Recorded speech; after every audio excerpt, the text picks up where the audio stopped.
digestive system and some of the related physiology. Okay, and that's the kind of picture you always see in textbooks. Okay. So, there are two types of food processing. You can either make your own food from almost nothing. Seems pretty amazing, but some of these organisms do this. Take low energy molecules and convert them to high energy molecules using energy from the sun. Is that what we do? No. Who does that? Plants. Plants, yeah. And they're called autotrophs. Auto means do it by yourself. Heterotrophs then eat the organisms that have already done that. And that's how we get our high energy molecules. And we break down the high energy molecules and live on the energy that's liberated from doing that. And use the breakdown products to synthesize various things that we might need in the body. Okay, and we've talked already about carbohydrates, fats, and protein in our little chemistry segment. Okay, and suffice it to say that most food molecules are very large. We can't absorb large molecules through cell membranes. Okay, and so it's essential that we break the large molecules down into little molecules, and really just a handful of different types of little molecules so that we can absorb them using active transport. Okay? And very often the food molecules are polymers, like starch, for instance, is a polymer of glucose. And amino acids are proteins are acids, polymers where the monomers are amino acids. Okay? And we break down the proteins, absorb the amino acids, and use them to make proteins of our own. Okay? And we'll talk all about that. Carbohydrates, I probably took a nutrition class.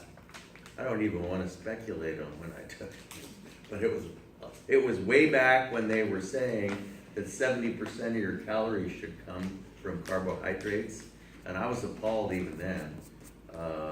And they had this food pyramid where at the bottom was carbohydrates, 7 servings a day or something like that. And they showed pictures of breads and grains and all that kind of stuff. There's been no proof whatsoever that there are any essential carbohydrates. They're really not essential for life. But the one thing that is true of carbohydrates is that they're high energy molecules, and very often they're the staples, what they call staples of various countries, what sort of keeps them alive, okay? Because they're inexpensive, and seems like every third world country has their staple, or even countries like us. And like the rice is the staple of Southeast Asia and that type of thing. So they're they contain lots of energy, but we really don't really need them unless that's all you can afford, or unless you really like them. Okay? And we've talked about simple sugars, monosaccharides, glucose, fructose, and galactose. Okay? Disaccharides are where you hook two monosaccharides together to form a molecule, and there's some pretty important ones. Okay? Maltose is 2 glucose units hooked together. Lactose is a glucose and a galactose. Where do we find lactose? Milk. In milk. It's fairly hard to digest, actually. And some people, a large segment of the world populations, can't digest it at all. Okay? And are said to be lactose intolerant. Okay? Sucrose is a fructose and a glucose hooked together, and that's our table sugar. It comes from sugar cane and sugar beets. So we cleave these disaccharides apart before we can absorb the monomers. What does monomer mean? It's a single unit. Okay? that makes up a polymer. So what's poly mean? Multiple. Yeah, many, like a choo-choo train. And of course, a disaccharide is just two simple sugar units connected. So many different types of polysaccharides. This one here is the most common one, which is found in all these staples that I talked about, like rice and wheat and those types of things. The list is a long one. Okay, very easily digested. Okay, and it's just like eating candy, really, as far as your body's concerned. Okay, but it certainly is a good source of energy. Cellulose, ironically, is a polymer of glucose as well, except that we can't digest it because of the architecture of the chemical linkages don't fit onto our enzymes that we use to digest them, and so we can't break them down at all. Dietitians call them roughage, and they're really quite good for our colon, just to provide some bulk to go through us. And it's good to eat roughage. It has 0 calories, but it provides bulk for our digestive system, which most people feel is beneficial. So, okay, cellulose. It's found in wood, in lettuce. Cotton is pure cellulose. Anything kind of vegetable that we can't digest, like celery and those types of things. Practically no calories and mostly cellulose. Okay, glycogen. When we the typical scenario is we eat some carbohydrate and break it down into glucose, and then we repolymerize the glucose into glycogen, and it's stored in liver and in certain types of muscle. Remember white, fast twitch muscle cells. Their energy source is glycogen, and it's our quick energy source. When marathon runners go out and do carbohydrate loading the night before and have lots of pizza and beer, they say that they're carbohydrate loading. They're trying to build up their stores of glycogen. Okay, and some people believe that when a marathon runner hits the wall, as they call it, around 20 miles, and just start feeling like the very devil, it's that we used up all our glycogen, okay? And then we start burning us after that. If you've ever watched the finish at a marathon, the people really don't look very well at the crossing. You watch a 13-mile race, and the people look pretty good. You watch a marathon, and the people are not looking very good at all. People were in very good condition. Chitin is appropriate to mention on the coast. Crab shells are made out of chitin, as well as insect shells. Okay, lobster shells, any kind of crustacean has a shell made out of chitin, as well as insects. So it's also is a polymer of a certain carbohydrate, and there it is, aminoacetyl glucose. So chitin is, I should mention, mushrooms are almost pure chitin. And chitin is undigestible.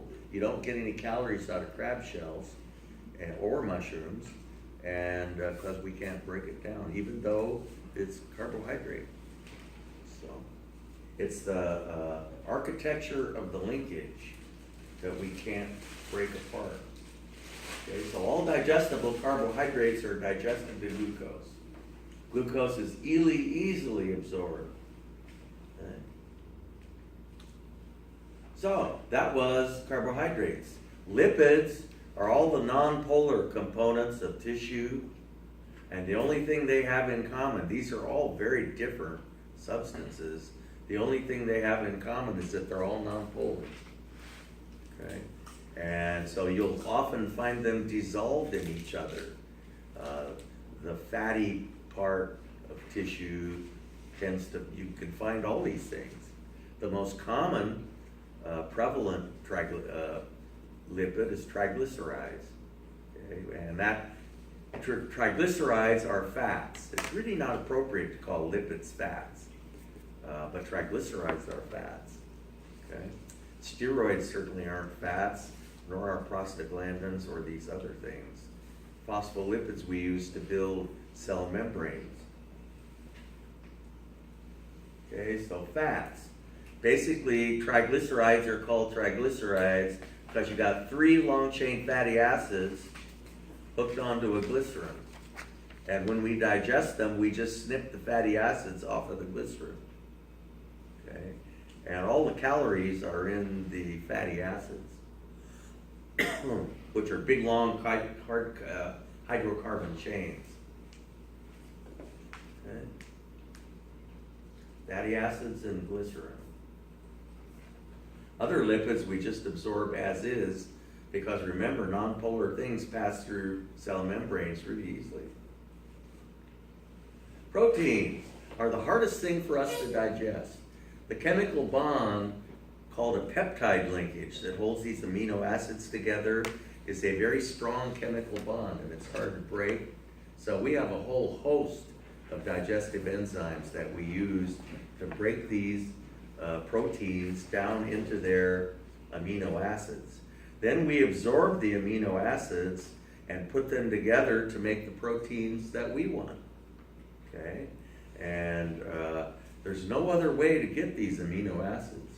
I've always felt that protein is your most important type of food.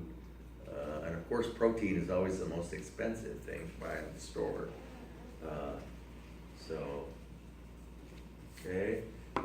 These enzymes that break down proteins are called proteolytic enzymes. Okay, so we depolymerize these proteins down into their composite amino acids, and we absorb them and resynthesize them into human proteins. And the recipes for human proteins are contained within genes. That's what a gene does.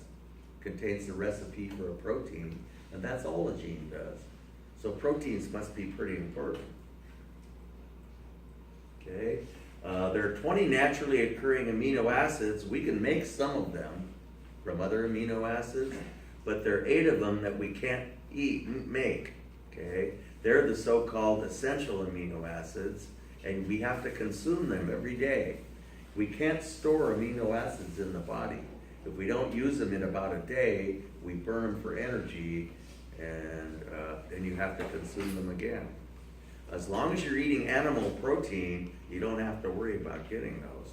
It's for people that don't eat animal protein that have to be sure that they get all 8 of these every day.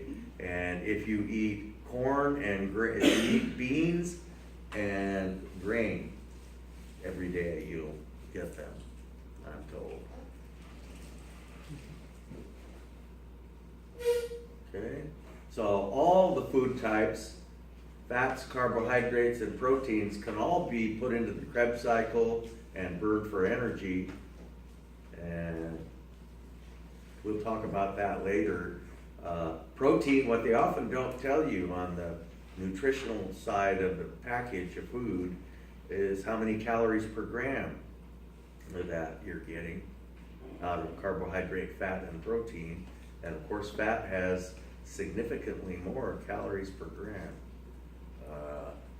I have this really almost perverse addiction to peanuts. I just have to keep them out of my hands, basically. And if you look at the data, 70% of the calories in nuts come from fats. Okay, they're polyunsaturated fats, so that's pretty good. That's better than, they're saying we should have some polyunsaturated fats every day, but you don't need to eat a whole can of peanuts every day. That's for sure, because that's like 2,500 calories. So the only ticket is just not to have them around. Okay, so what are the various digestive activities? Well, the first thing is something that I'm very good at, is putting it in your mouth. Okay, And so that's called ingestion. And we begin the process of mechanical digestion there. Digestion is breaking the big molecules into little molecules. Okay? And there are actually two phases of digestion. Once we break the big molecules into little molecules, the little molecules that we want can be absorbed, and that which we don't have transport proteins for in the small bowel are not absorbed and pass into the colon. And once it passes into the colon, very little absorption occurs in the colon. About the only thing I can think of that we absorb in the colon is vitamin K. And the vitamin K is made by the bacteria that live in our colon. Great example of a symbiotic relationship. We give them a home and they make our vitamin K for us. And they do lots of other things for us too. It's becoming widely recognized that the so-called normal flora that people call our microbiome perform a whole host of invaluable duties for us. And these days, when people are taking too many antibiotics and wiping out their normal flora, there are some people who are suffering from that. Okay, so putting it in the mouth, and of course we chew it and mix it with saliva. Okay, and we'll talk about that. Digestion is the breaking of the big molecules into little molecules. Mechanical digestion is the first phase. Chemical digestion is the second phase. You have to perform the first phase in order to perform the second phase. Okay? Once we have broken the big molecules into little molecules, they pass into the small bowel, if they're not there already, and where they are absorbed. Okay? In the small bowel, they're active transport proteins that transport the things that we want out of food from the lumen of the gut into blood and lymph. Okay? Elimination, the passage of unabsorbable substances along with waste products out the other end of the digestive tract. So it's like a big assembly line. Okay, we put it in one end and passes along the assembly line, and all kinds of things are done to it. And finally, and things are maybe taken off the assembly line as you go along, and finally we have something coming out the other end of the assembly line. Okay. So we've all seen the picture that looks like that, and we've already gone a long ways in lab towards understanding what those things are. Okay, I've always liked this picture. It's a schematic that shows which of the activities take place in what parts. Okay, and of course you can imagine Corzan quiz questions relating to these various activities. So in the oral cavity, we begin mechanical digestion. Mechanical digestion is the dissolving of the food in water. Okay, which is quite an ambitious task when you think of dissolving a steak in water. Okay, will everything dissolve in water? Non-polar things won't dissolve in water, and cellulose won't dissolve in water. But all the other stuff, sooner or later, will become dissolved in water. Otherwise, we can't digest it. Okay? And so we begin mechanical digestion in the oral cavity. Depending on how much of it occurs there, that determines how hard the stomach has to work to finish mechanical digestion. Mechanical digestion is finished in the stomach. When the food leaves the stomach, which of the following has been completed? And I list a whole bunch of things. And what one do you put? Mechanical digestion. Okay. Chemical digestion is begun in the stomach. You can't break the big molecules into little molecules until the big molecules are dissolved in water. okay? Because enzymes only work on dissolved substrates. So the substrates have to be dissolved in water, or the enzymes we use to chemically break them down don't work. So we begin chemical digestion in the stomach, we finish it in the small bowel. Probably finish it about halfway down the length of the small bowel. And then the absorption then takes place via transport proteins that are located in the distal end of the small bowel. And by the time the food leaves the small bowel, which of the following have been completed? And the one you pick is chemical digestion and absorption have both been finished in the small bowel. We've broken everything down that we can, and we have absorbed it, okay? And no more chemical digestion or absorption occurs in the colon. The primary duty of the colon is to reabsorb the copious amounts of water that we put into the gut have to be reabsorbed, or we would suffer from severe dehydration. So the primary duty of the colon is to reabsorb water. And of course we absorb vitamin K, and the bacteria that live there help process fecal material and all that stuff. Okay. So let's talk about the tissue of the gut, which is pretty much the same throughout the length of the digestive system. Remember, biologists call the digestive system the gut. And so it's a legitimate scientific term. So we have layers that you pretty much find everywhere, except maybe in the oral cavity. Okay? And so these are the layers. The inner layer is the mucosa. Okay? And so it's comprised of epithelial tissue.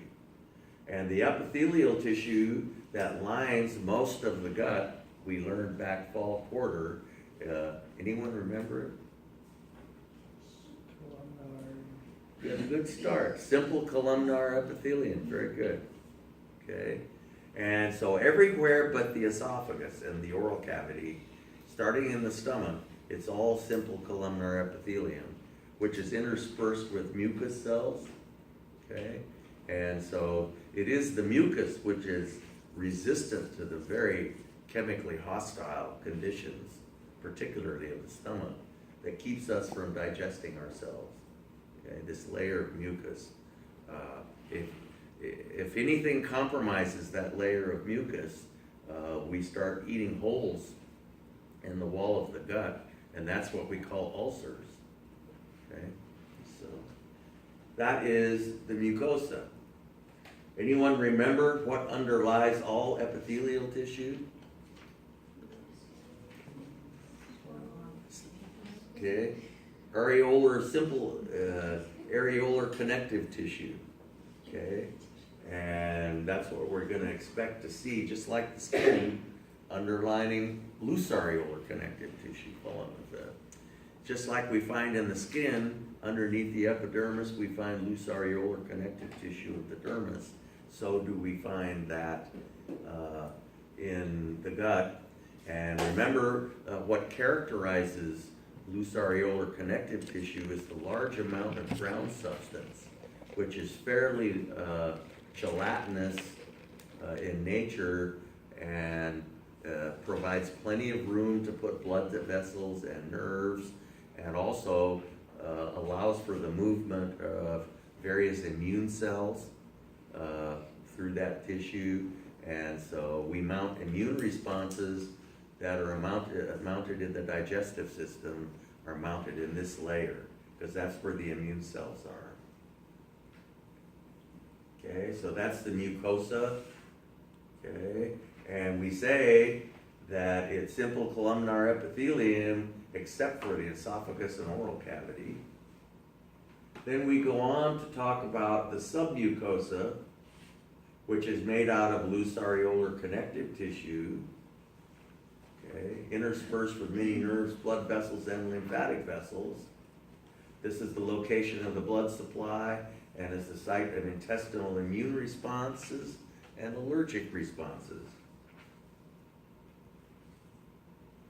Then the next layer out is called the muscularis, which in most places consists of 2 layers of muscle, a circular layer and a longitudinal layer. Can you think of an organ that has more than 2 layers? Stomach. Stomach has 3 layers. Okay. And finally, the outer layer is the serosa, comprised of dense, irregular connective tissue. Its function is protection. Not only that, but it's contiguous with the mesentery. It's the same piece of tissue. It's connected to the mesentery. And so the mesentery, of course, is this thick membranous structure that suspends the bowel in the peritoneum. It's like pages in a book. Okay, so loops of bowel go through various of the pages. Okay, and the blood vessels that supply those loops of bowel are in the mesentery. Okay, and so we see the serosa on the outside, and here you see where the serosa is contiguous with the mesentery right there. Okay. So, mechanical digestion is dissolving the food stuff in water. Okay, and sometimes that's easy, like in the case of sugar. Sometimes it's very difficult, as in the case of a steak or something like that. Okay? The substrate must be in solution in order to be processed by digestive enzymes, which only function when molecules are dissolved in water, because the enzymes are dissolved in water. Okay? Chemical digestion is the breaking down of food molecules by enzymes, nature's most elegant catalysts. Enzymes are proteins, very large proteins usually. Okay? In many cases, one enzyme is not enough to do the trick. Like for instance, starch is not completely broken down by one enzyme. It takes a couple enzymes. The first enzyme breaks it down into a disaccharide, which is maltose, and then we need another enzyme to break the disaccharide into glucose, and that one is called maltase. Okay? So it's a 2-step process. There are 2 ways we regulate everything in the human body, so it's no surprise that there's neural regulation and hormonal regulation. The neural regulation, in this case, is pretty easy to talk about, because it's not real sophisticated at all. Okay? Sympathetic, being in the sympathetic mode is not compatible with digestion. So if you're in the fight or flight mode and you just ate, you're probably going to get indigestion, okay? Because your digestive system will shut down, and you probably will suffer discomfort. You have to be in the parasympathetic mode, which favors digestive activity and favors most visceral activity, okay, in order to be able to digest things. So the basic comments you'd make about neural regulation is just be in the sympathetic mode, okay? The one other comment you might make is that local control does occur, and is very common. When food distends stretch receptors as it enters a certain part of the gut, certain spinal reflexes are initiated that cause muscles of the gut to propel the food further through the bowel, and that's how the food gets propelled through the bowel, is through these local spinal reflexes. Okay? And so there's a lot of local types of activity. So you see stretch reflexes trigger spinal reflexes, and but the reflexes could be even shorter than that. Could just go directly to muscles, not even get to the spinal cord. So, all kinds of local effects. What's more interesting is the hormonal control, okay? As food enters a certain part of the gut, that part of the gut might secrete a hormone into the blood. And some of these hormones are quite interesting, especially one we'll talk about, okay? And so that's where the interesting quiz questions are. So hormonal control. So if you eat a lot of fat in your meal, as the food enters the small bowel, the duodenal bulb, there are fat receptors in the epithelium of the duodenum, and if there's a lot of fat in the food you ate, the duodenum releases large amounts of a hormone called cholecystokinin. The cholecystokinin shuts down gastric activity and for a while, so that the duodenum can deal with this huge amount of fat that just came into it. Okay?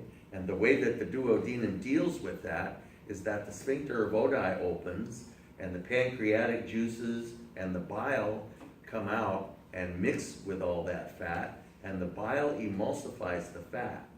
You see, we can't dissolve the fat, okay, because it's a lipid and it's nonpolar. So our best thing we can do is emulsify it. Thousand Island dressing is a good example of an emulsion, where the fat droplets are, you mix the fat and the water with an emulsifier, which has a polar end and a nonpolar end, and what you wind up with getting is an aqueous suspension of microscopic little fat droplets. And so the fat then has a lot more surface area, which can be attacked by the enzymes that digest fat. Homogenized milk is another good example of an emulsion. Okay? When the milk comes out of the cow, is it an emulsion? No, it's layers. But you add an emulsifier and you agitate it, and pretty soon you've got a uniform suspension of microscopic little fat droplets. Okay? 53% of the fat in homogenized milk, 53% of the calories come from fat. Okay? So there's really quite a bit of fat in regular 3 point, whatever it is, 3.2%, 5.2%, I forget. So, homogenized milk. So the cholecystokinin causes a whole bunch of things to happen. Causes the sphincter of Oddi to open, causes the pancreas to secrete enzymes, causes the gallbladder to contract, causes the liver to make more bile. Okay? All these things we do to deal with fat. And all this time the food is being held up in the stomach. And so if you eat a lot of fat in your meal, you may feel queasy.